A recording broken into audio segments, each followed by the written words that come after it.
Choose any woman, Elder Thorn commanded, his raspy voice echoing off the vaulted marble ceiling of the high hall. Any woman of noble blood, Cassian. The pact needs a Luna, and our fractured borders require a treaty. Pick one, and let us be done with this charade.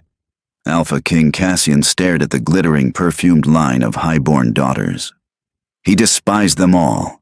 He despised the council even more. Before Cassian could utter a word of refusal, a low, thunderous growl shattered the heavy silence. Ghost, his massive, battle-scarred warhound, a beast that tolerated absolutely no one but the king, broke rank. Ghost didn't approach the velvet-clad ladies. He stalked past them, nose to the cold floor, until he stopped in the shadows at the absolute edge of the hall. With a heavy huff, the terrifying canine dropped his massive head into the lap of a trembling servant girl, clutching an empty silver tray. The grand hall of the Obsidian Keep was a masterpiece of intimidation. High arched windows let in the pale moonlight, casting long, knife-like shadows across the polished black stone floor. Tonight, the air was suffocatingly thick. It smelled of expensive floral perfumes, nervous sweat, and the sharp, metallic tang of political desperation. Cassian sat on the elevated throne, his posture deceptively relaxed. To the untrained eye, the Alpha King looked bored. His dark eyes lazily scanned the 20 young women presented before him. They were the daughters of the most powerful alphas in the territory, draped in silks and rare jewels, their necks bared in a display of submission that turned Cassian's stomach. They were terrified of him, yet desperate for the crown. Beside Cassian sat Ghost. The warhound was an Irish wolfhound mix, standing nearly 3 feet at the shoulder, with a coat the color of storm clouds and a face marred by a jagged scar from the northern rebellions. Ghost was not a pet. He was a soldier. He hated crowds, hated sudden movements, and notoriously hated the cloying scent of the nobility. "We are waiting, my king," Elder Thorn pressed, stepping forward. The old wolf's eyes gleamed with thinly veiled ambition. "Lady Alara of the River Pack brings a dowry of 300 acres. Lady Vivian of the Summit Pack offers undisputed access to the iron mines. The choice is yours, but a choice must be made tonight." Cassian's jaw tightened. He shifted his weight, the leather of his armor creaking in the suffocating quiet of the room. He had spent the last 5 years bleeding in the mud to secure these borders, and now they wanted to cage him with a marriage certificate.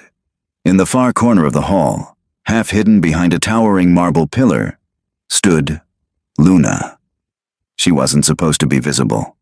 Her job was to collect the discarded crystal champagne flutes from the perimeter tables and vanish back into the labyrinthine kitchens before anyone of consequence noticed her. She wore the drab, coarse wool uniform of the keep's domestic staff. Her dark hair was hastily pinned back, and a faint smudge of hearth ash stained her left cheekbone. Luna kept her eyes glued to the floor. She had learned long ago that invisibility was the only true armor for someone without rank, without family, and without power. But her heart was hammering a frantic rhythm against her ribs. The sheer predatory energy radiating from the throne was making it hard to breathe. Suddenly, the rhythmic tapping of Cassian's fingers against the armrest stopped. A low rumble vibrated through the floorboards. Ghost stood up. The collective breath of the room vanished.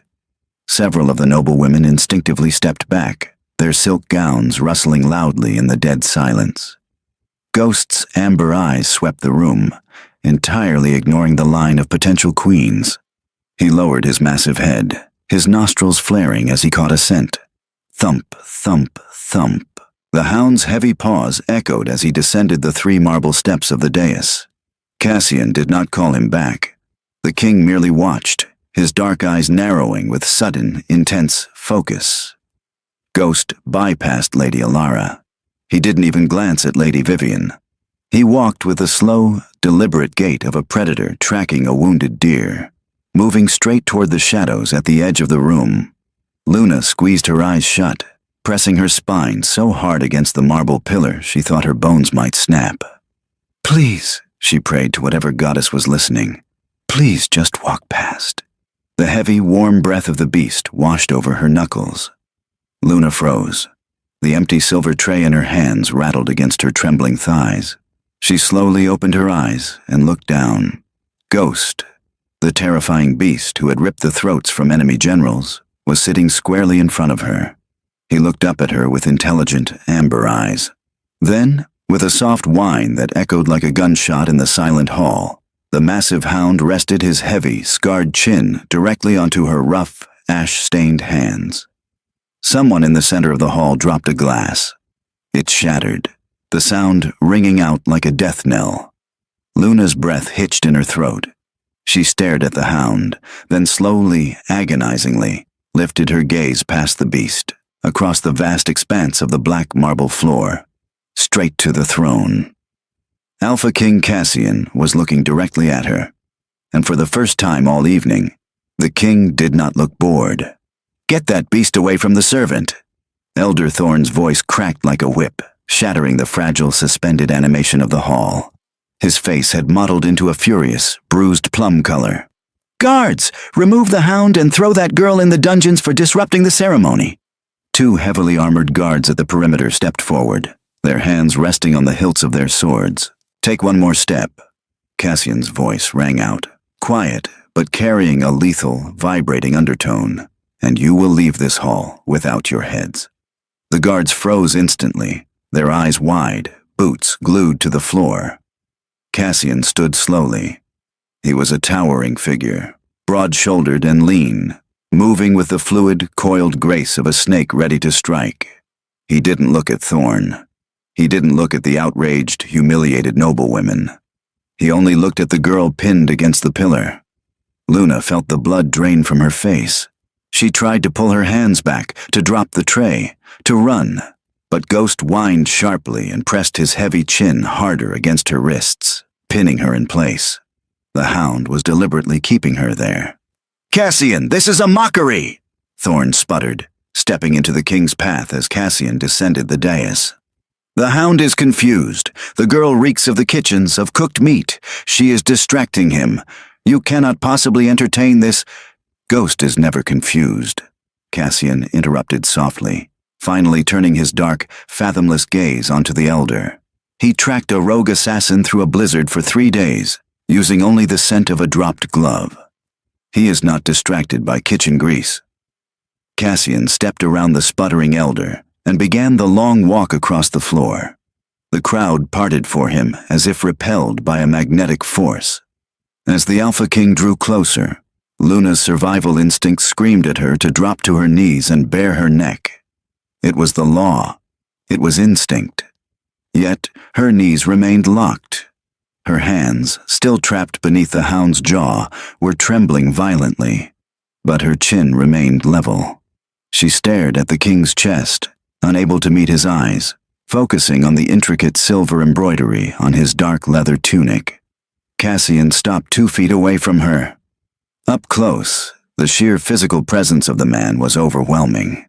He smelled of pine, cold air, and something dangerously electric. He looked down at Ghost. The hound wagged his tail once, a slow, sweeping thump against the marble floor, and looked from the girl to the king. "He's never done that," Cassian murmured, his voice pitched so low only Luna could hear it. Luna swallowed hard, her throat sand-dry. I don't have food on me, sire. I swear. I was only collecting glasses." Her voice was a raspy whisper, rusty from disuse. Cassian tilted his head, studying her face. He noted the coarse wool of her dress, the frayed edges of her collar, the ash on her cheek. But his gaze lingered on her eyes. They were a startling clear gray, like the sky just before a heavy snowfall. And despite the terror vibrating through her small frame, she wasn't crying. She wasn't pleading. "What is your name?" Cassian asked. "Luna, my king," she breathed. A heavy, absolute silence fell over the immediate area. Luna, the title they were trying to force upon him, given as a name to the lowest servant in his keep. The irony tasted like ash. "Sire," Elder Thorn had followed him, his voice shaking with indignant rage. "The council demands a choice. The packs are waiting for an alliance." Cassian didn't break eye contact with the servant girl. He saw the way her jaw tightened at Thorn's words. He saw the faint, barely visible white scar that peeked out from the collar of her coarse dress. There was a story there. Ghost smelled it, and Cassian suddenly wanted to know it. "The council told me to choose any woman," Cassian said, his voice carrying effortlessly across the dead silent hall. "Those were your exact words, Thorn." "Any woman," Thorn gasped. "You cannot be serious. She is a nameless rat. She has no bloodline, no dowry, no power." "She has my Hound's approval," Cassian replied coldly, finally turning to face the Elder. "Which is a damn sight more than any of you have." Cassian reached out. Luna flinched, bracing for a strike. Instead, his large, calloused hand wrapped gently but firmly around her wrist, lifting her hand away from the dog. Ghost immediately stood up and leaned his heavy side against her leg, a clear physical barrier against anyone else. "The ceremony is over," Cassian declared to the stunned room. He looked down at the wide-eyed servant girl. "Come with me." They bypassed the kitchens entirely. Cassian led her through a set of heavy oak doors that Luna had spent her entire life scrubbing the hinges of, but had never once stepped through. They entered the royal wing. The stone floors here were covered in plush, crimson carpets that swallowed the sound of their footsteps. The air smelled of beeswax and expensive hearthwood. Luna's mind was entirely blank. The shock was so profound it had anesthetized her terror, leaving only a hollow, ringing sensation in her ears. Ghost walked closely at her side, his shoulder occasionally bumping her thigh, keeping her moving forward. Cassian didn't say a word until he pushed open a set of double doors leading into a massive, opulent bedchamber. He gestured for her to enter.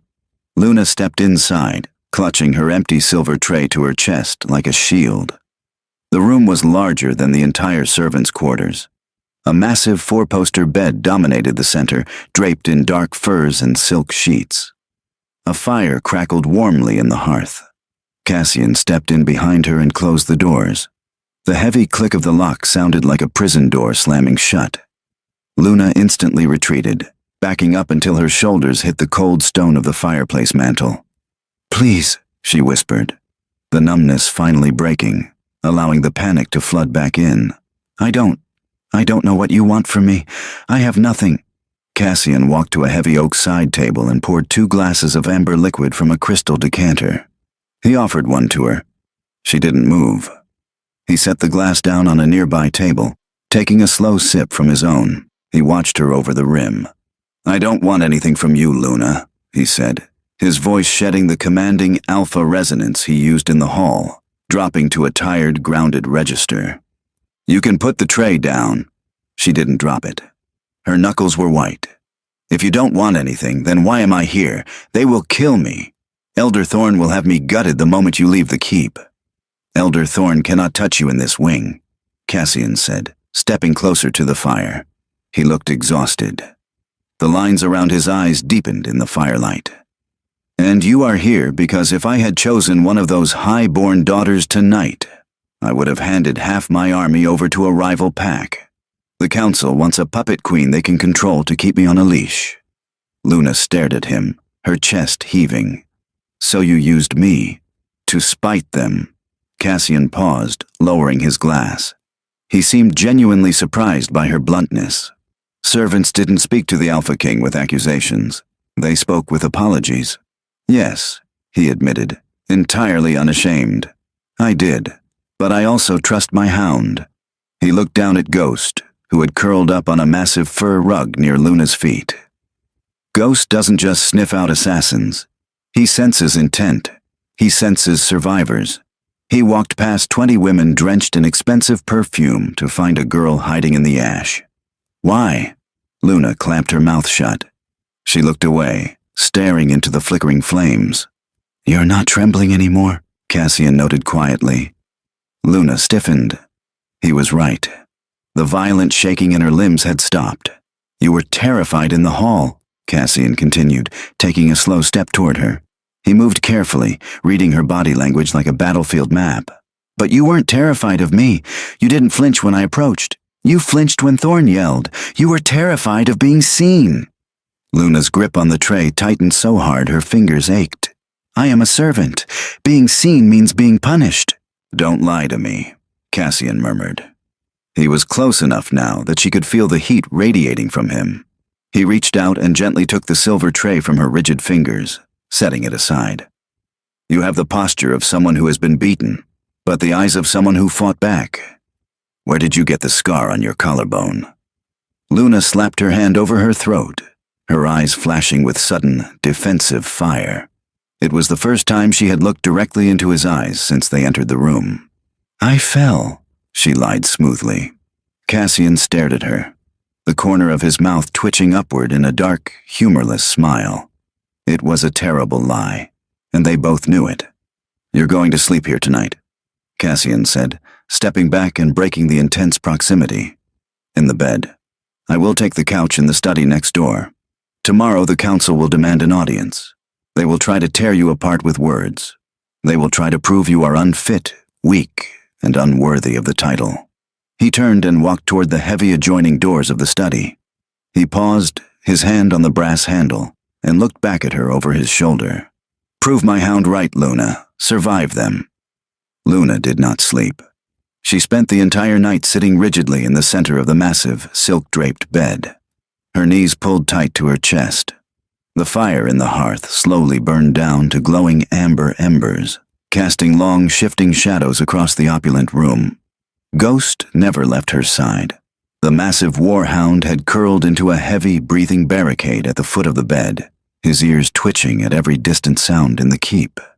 His presence was the only thing keeping Luna's racing heart from shattering her ribs. When the first pale light of dawn crept through the heavy velvet curtains, a sharp knock shattered the silence. Luna flinched. Before she could move, the double doors clicked open. A procession of 4 senior maids entered, carrying a heavy brass bathtub, buckets of steaming water, and an assortment of garments draped over their arms. Leading them was Mrs. Gable, the keep's head housekeeper, a woman whose heavy, calloused hands had boxed Luna's ears more times than she could count. Mrs. Gable stopped dead in her tracks when she saw Luna sitting on the king's bed. The older woman's face drained of color, her eyes wide with a mixture of absolute shock and deep-seated terror. No one spoke. The silence in the room was heavier than the iron buckets the maids were carrying. Put it down, Luna said. Her voice was raspy, entirely devoid of the meek, trembling tone she had used for years. It shocked even her. The maids scrambled to set the tub down, pouring the steaming water with shaking hands. They didn't dare look at her. They kept their eyes fixed on the floor, terrified of the massive hound that had risen to a sitting position, watching their every move with predatory focus. The king requests you join him in the corridor in 1 hour, Mrs. Gable choked out, staring at a spot on the wall slightly above Luna's head. She gestured to a dress a younger maid was holding. It was a suffocatingly bright, peach-colored silk gown, dripping with excessive lace and heavy pearls. It was the kind of dress a noblewoman wore to look harmless, delicate, and entirely decorative. It was a cage made of thread. Luna looked at the dress, then at Mrs. Gable. I am not wearing that. Mrs. Gable blinked, her strict composure fracturing. It was selected by Elder Thorne's wife. It is the customary attire for a prospective— I said no, Luna interrupted, her voice dropping a fraction of an inch, taking on a cold, flat edge she didn't know she possessed. Ghost let out a soft, low rumble in the back of his throat. The maids collectively took a step back. Luna slid off the bed. Her bare feet hit the thick crimson carpet. She walked past the trembling women and opened the king's massive oak wardrobe. It was filled with Cassian's dark, severe clothing. Tucked in the very back, almost forgotten, was a woman's riding habit. It was charcoal gray, made of thick, durable wool, with leather reinforcements at the elbows and a high, stiff collar. It had likely belonged to Cassian's mother, the late queen, a woman known more for her prowess in the saddle than her patience for court politics. Luna pulled it out. I will wear this. Leave the room. 30 minutes later, the heavy doors of the bedchamber opened. Cassian was waiting in the corridor, leaning against the stone wall. He wore his formal alpha regalia, a dark, perfectly tailored coat with silver pauldrons that broadened his already imposing shoulders. He looked like a man preparing to walk onto a battlefield, not a council meeting. He turned his head as the door clicked shut. His dark eyes swept over her, taking in the severe lines of the charcoal riding habit. The dark fabric made her pale skin look almost luminous, and the high collar perfectly concealed the white scar on her neck. She had braided her dark hair tightly against her scalp, offering no loose strands to be grabbed. She looked stripped down, sharp and intensely pragmatic. A faint, dangerous glint of approval flashed in Cassian's eyes. "Thorn's wife sent a peach gown. Why aren't you wearing it?" "Because peach is the color of bruised fruit," Luna replied evenly, forcing herself to meet his gaze. "And I have no intention of looking bruised for your counsel." Cassian's jaw twitched. For a fraction of a second, the Alpha King looked like he wanted to smile. "Ghost," he commanded softly. The Hound materialized from the shadows, falling perfectly into step on Luna's left side. "Stay close to me," Cassian said, his voice dropping to a low, commanding register that sent a shiver down her spine. "They will try to trap you with words. Let them speak. The more they talk, the more of their own throats they expose." He didn't offer her his arm.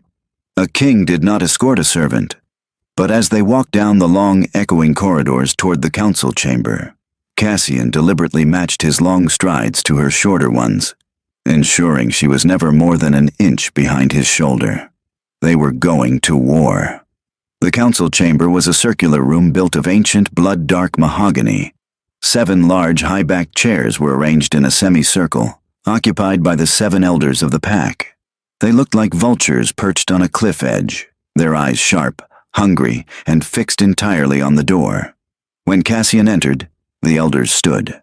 It was a mandatory show of respect, but the air in the room was thick with insubordination.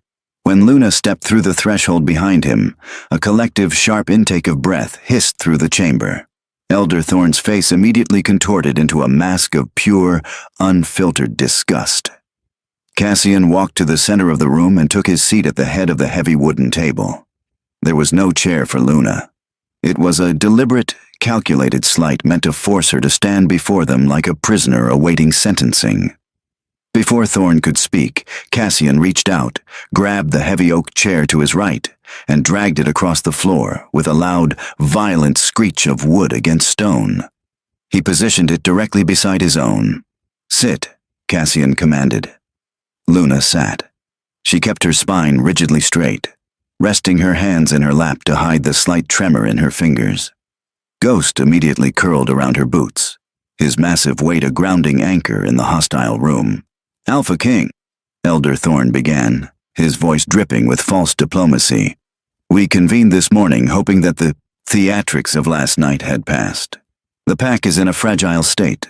The Summit Pack is demanding an answer regarding Lady Vivian. We cannot afford to insult them over a momentary lapse in judgment." "There was no lapse," Cassian replied, his voice a low, smooth rumble. He leaned back in his chair, looking terrifyingly relaxed. "I was told to choose any woman. I chose."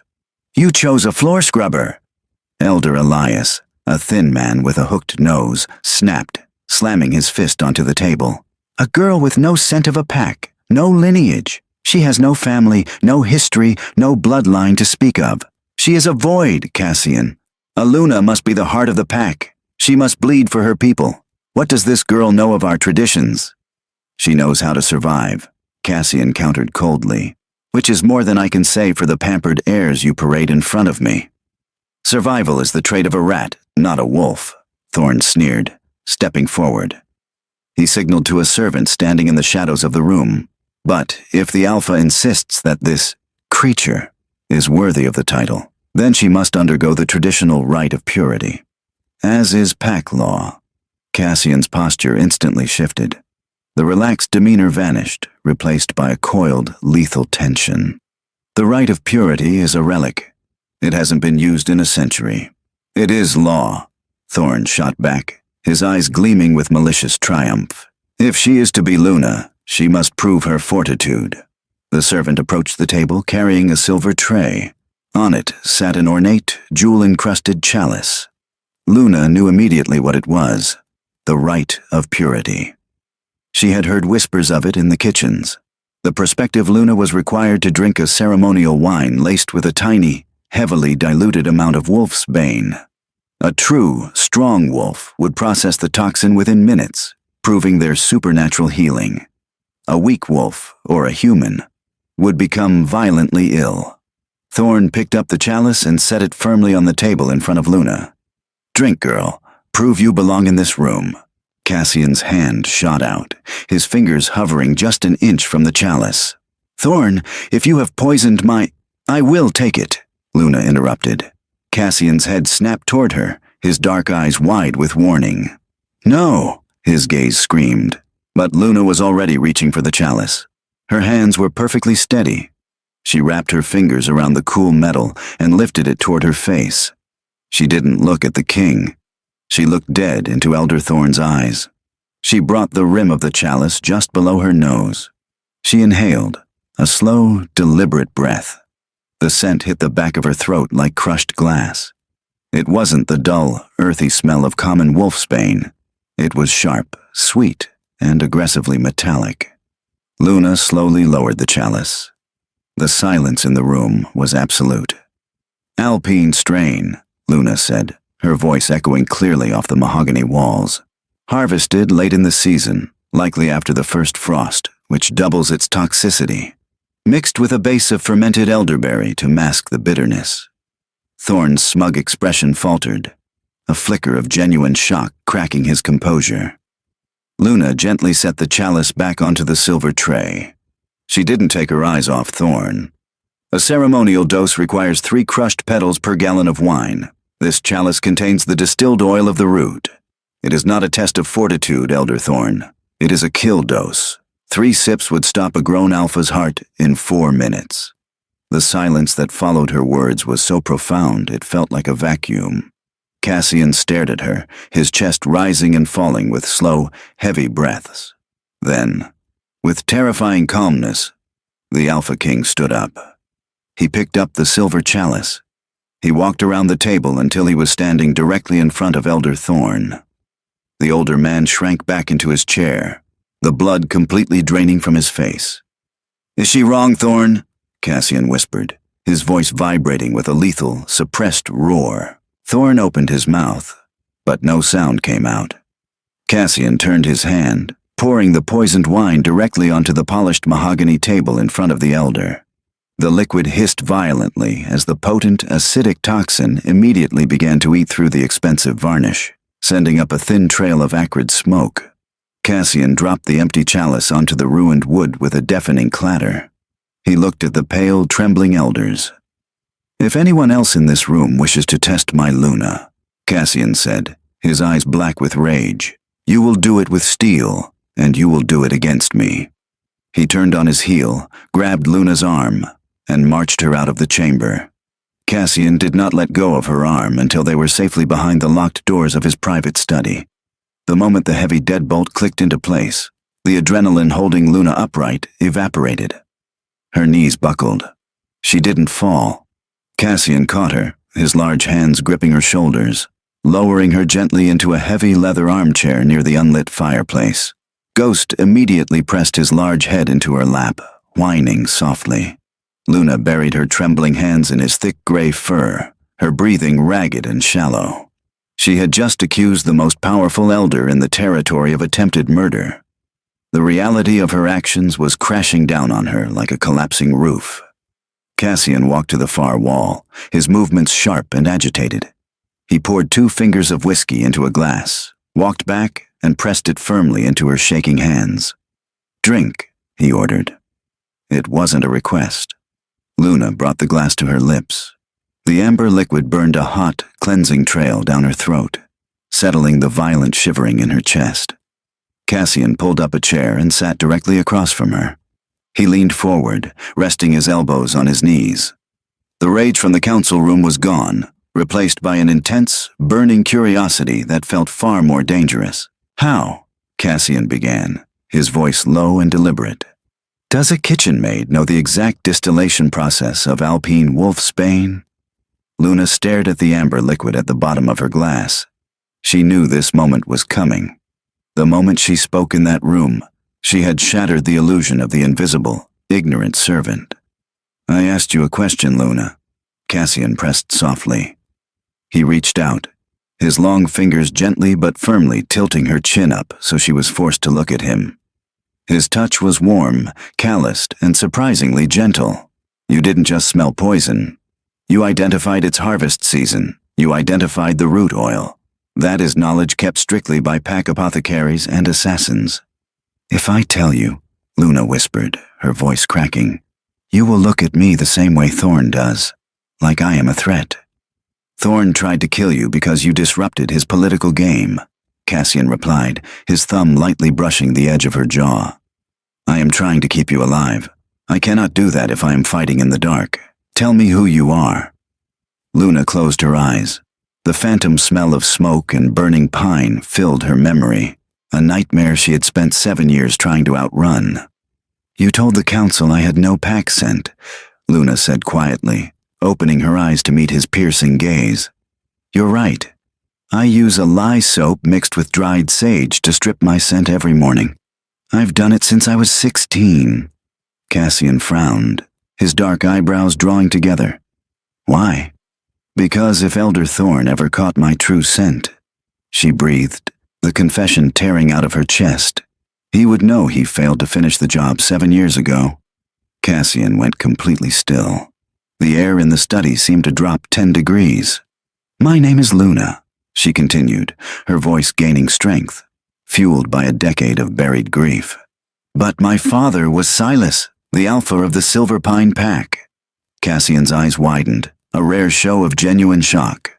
Silver Pine. It was a small, peaceful pack, located deep in the northern valleys. 7 years ago, they had been wiped out by a rogue faction. No survivors. It was the tragedy that had ignited the border wars Cassian had spent the last 5 years fighting. "Silverpine was destroyed by rogues," Cassian said, his voice dropping to a harsh whisper. "There were no rogues," Luna said, a single tear breaking free and cutting a hot path down her pale cheek. She didn't bother wiping it away. "They were obsidian warriors, wearing unmarked armor. They slaughtered my father. They burned our apothecaries, where I had trained under my mother. I escaped through the root cellar." She looked at Cassian, her gray eyes hard as steel.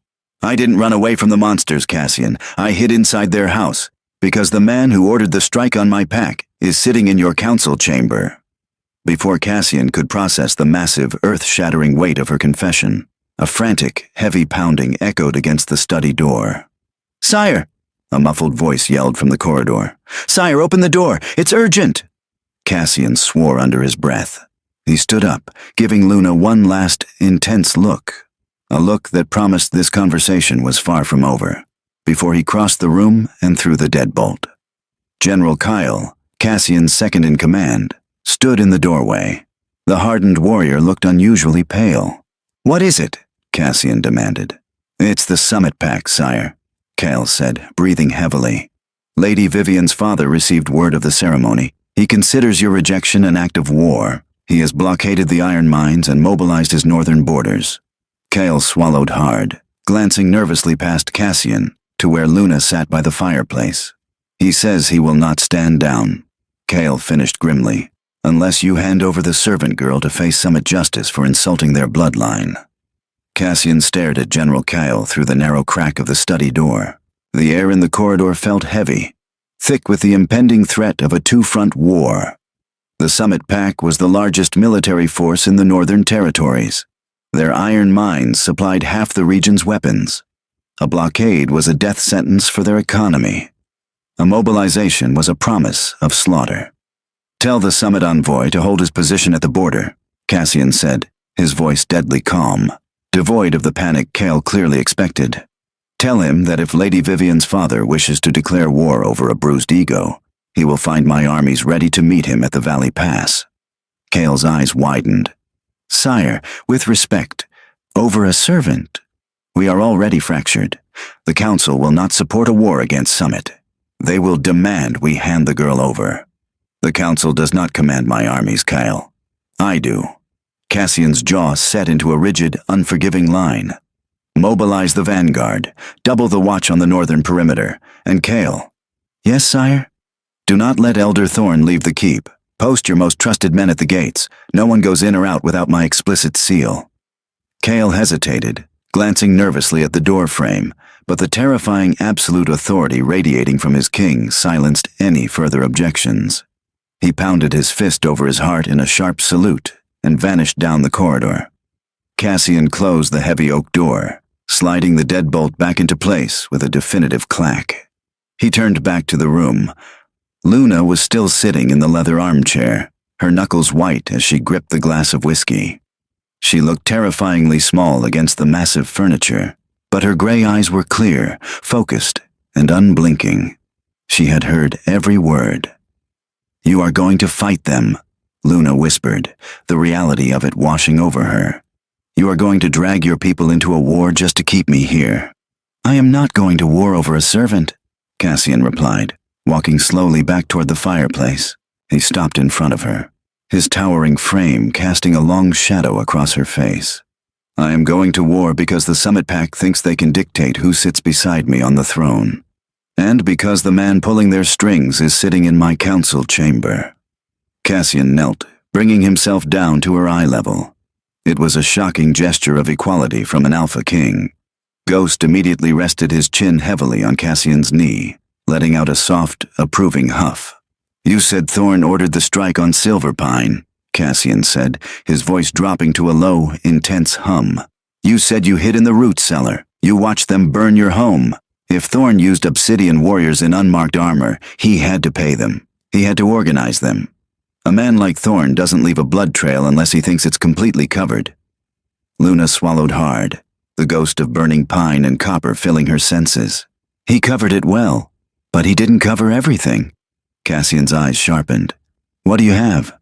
"When I crawled out of the ashes 2 days later," Luna began, her voice trembling slightly before smoothing into cold iron, "I found the body of the mercenary commander. My father had fought him. My father died, but he managed to sever the man's arm before he fell." Cassian remained perfectly still, letting her speak, letting the buried trauma breathe the air for the first time in 7 years. "The commander carried a leather satchel," Luna continued. "Inside was a ledger of payments, written in cipher, and a heavy gold signet ring used to seal the orders. It bore the crest of the Thorn estate." Cassian's breath hitched. A signet ring. That was indisputable proof of treason. "Where is it?" "When I fled south and integrated into your keep servant quarters, I knew I couldn't keep it on me. I was subjected to random searches by Mrs. Gable every month," Luna explained. She looked toward the heavy stone floor beneath their feet. "I buried it, deep in the old catacombs beneath the keep's eastern wing, in the crypts of the first Alphas." Cassian stood up slowly, a dark, dangerous energy radiating from his shoulders. "Thorn is pushing the Summit Pack into a frenzy to force my hand. He wants me distracted by a border war so he can orchestrate a coup from within. If we have that ring, we can cut the head off the snake," Luna finished, standing up to join him. She didn't look like a trembling maid anymore. She looked like the daughter of an Alpha. "But the eastern wing is guarded by Thorn's personal sentries. He claimed it as his family's private meditation grounds 3 years ago." Cassian smiled. It was not a kind smile. It was the smile of a predator that had just found the scent of blood. "They are about to find out," Cassian whispered, "that I do not ask permission to walk in my own house." The descent into the catacombs was suffocatingly dark. The air tasted of ancient dust, damp stone, and forgotten secrets. Cassian led the way, carrying a single, dimly burning iron lantern that cast long, monstrous shadows against the curved stone walls. Luna walked directly behind him, her footsteps light and practiced from years of moving unseen through the keep. Ghost brought up the rear, his massive paws completely silent on the uneven cobblestones, his amber eyes scanning the darkness with lethal precision. They had bypassed Thorn's surface guards easily enough. Cassian knew the hidden servant corridors better than the elders ever would. But down here, in the labyrinthine crypts, the silence was oppressive. "How far?" Cassian murmured, his voice barely a breath. "Third corridor on the left," Luna whispered back, pointing toward an arched doorway draped in thick, silvery cobwebs. "The tomb of Alpha Valerius." There is a loose stone behind his sarcophagus. They moved swiftly. The temperature dropped significantly as they entered the ancient burial chamber. The heavy stone sarcophagus dominated the center of the room, covered in thick layers of dust. Luna immediately dropped to her knees behind the monument, running her fingers along the base of the damp stone wall. She counted the bricks from the corner, 3 over, 2 down. She pressed her palms against a seemingly solid block of granite and pushed. With a harsh, grinding scrape, the stone slid backward. From the dark cavity, she pulled a small, heavy iron lockbox. Cassian held the lantern closer as Luna flipped the rusted latch. The hinges shrieked in protest. Inside, wrapped in a piece of scorched, blood-stained cloth, was a thick leather ledger. Resting on top of it was a heavy gold ring, the unmistakable crest of a coiled serpent stamped into its face, the ancient sigil of the Thorn bloodline. "He's a dead man," Cassian breathed, staring at the gold ring. He reached out, his large fingers carefully picking up the undeniable proof of high treason. Before Cassian could secure the ring in his coat, a sharp metallic shing echoed through the crypt.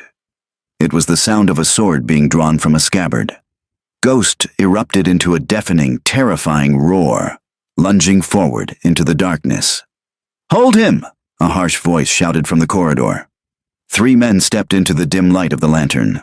They wore the dark, unmarked leather armor of rogue mercenaries, but Cassian recognized the leader instantly. It was Marcus, the captain of Elder Thorn's personal guard. "Well, well," Marcus sneered, his sword gleaming in the low light. "Elder Thorn suspected the little rat might try to dig up her buried treasures. He told us to keep an eye on the crypts." Cassian slowly set the lantern on the sarcophagus. He didn't draw a weapon. He didn't need to. He simply stepped in front of Luna, his body a massive, impenetrable wall between her and the mercenaries. "Marcus," Cassian said, his voice terrifyingly calm, "you are standing in the crypts of my ancestors, drawing steel on your king. Do you understand what happens next?" "I understand that you've gone mad, sire," Marcus spat, signaling for his 2 men to fan out. "Choosing a servant over the packs, risking war with Summit.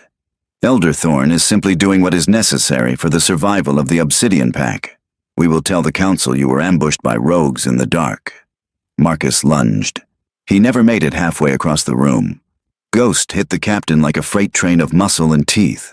The massive Hound tackled Marcus to the ground, his powerful jaws snapping shut around the man's sword arm with a sickening crunch of breaking bone. Marcus screamed, his weapon clattering uselessly across the stone floor. The other 2 guards froze, horrified by the sheer brutality of the Hound.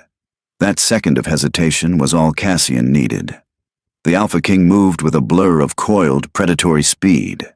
He closed the distance to the second guard, dodging a wild, panicked swing of a broadsword. Cassian's fist connected with the guard's throat with a devastating crack, sending the man collapsing to the floor, gasping for air. The third guard dropped his weapon instantly, throwing his hands in the air and falling to his knees, his eyes wide with absolute terror. Cassian stood breathing heavily, adjusting the cuffs of his coat as if he had merely swatted a fly. He looked down at the whimpering captain pinned beneath Ghost's massive paws. "You chose the wrong Alpha, Marcus," Cassian said coldly. He turned to the trembling third guard. "Get up. You are going to carry your captain to the Great Hall, and you are going to tell the council exactly who sent you down here." Cassian turned back to Luna. She was clutching the iron lockbox to her chest, her eyes wide but surprisingly calm. She had seen worse violence the night her pack fell. She was not a fragile noblewoman. She was a survivor. "Wash your face," Cassian told her, his dark eyes burning with a fierce, protective fire. "Wash the lie out of your hair. Let them smell exactly who you are. We end this tonight." The Great Hall was in a state of chaotic uproar. Elder Thorn stood at the head of the heavy mahogany table, surrounded by the remaining elders and the heavily armed envoy from the Summit Pack. The envoy, a massive, scarred warrior named Corin, looked furious, demanding answers that Thorn was expertly spinning into a web of deceit. "I assure you, Commander Corin," Thorn was saying smoothly, his hands raised in a placating gesture, "the king is unwell. The trauma of the border wars has broken his mind. He has locked himself away with a lowly servant girl while your borders are insulted. The council is prepared to step in and assume provisional control. We will hand the girl over to your justice, and the treaty with Lady Vivian will proceed. You will hand over nothing, a voice boomed like a crack of thunder. The heavy double doors of the great hall violently slammed open, shattering the wood against the stone walls. Cassian strode into the room. He was covered in crypt dust, his knuckles bruised, but he radiated an aura of pure, suffocating dominance. The ambient chatter in the room instantly died. Every wolf in the hall instinctively lowered their eyes, the sheer gravity of his alpha presence forcing their submission. Following closely behind him were Kale's elite guards, dragging the battered, bleeding forms of Marcus and his mercenaries. They threw the traitors roughly onto the polished marble floor at Thorn's feet. Thorn's face turned the color of ash. He stumbled backward, his back hitting the mahogany table. "What is the meaning of this, Cassian?" Elder Elias stuttered, gripping the edges of his chair. Cassian didn't answer. He reached into his coat and slammed the heavy gold signet ring down onto the table. The sharp clack echoed through the dead silent hall. "Treason," Cassian announced, his voice vibrating with lethal intent. He looked directly at the summit envoy. "Elder Thorn has been manipulating your pack, Corin. He ordered the slaughter of the Silverpine pack 7 years ago to destabilize the region, and he has been using your outrage tonight as a smokescreen to stage a coup." Corin frowned deeply, looking from the king to the trembling elder. "These are heavy accusations, Cassian. Where is your proof?" "My proof," Cassian said, stepping aside, "is the survivor he failed to kill." The dawn broke crisp and clear over the obsidian keep. On the high stone balcony overlooking the newly unified northern valleys, Cassian and Luna stood side by side, watching the sun chase the shadows from the mountains. Ghost slept peacefully at their feet, the Hound finally at rest. The political machinations were over. The traitors were gone. Luna leaned her head against Cassian's broad shoulder, breathing in the scent of pine and cold air. They had found each other in the ashes, two hardened survivors forging an empire not through coercion, but through profound, unbreakable trust. The king had chosen his Luna, and the pack would never be the same. If you enjoyed this dramatic tale of betrayal, survival, and unexpected romance, please don't forget to like, share, and subscribe for more original stories. Let us know your favorite moment in the comments below.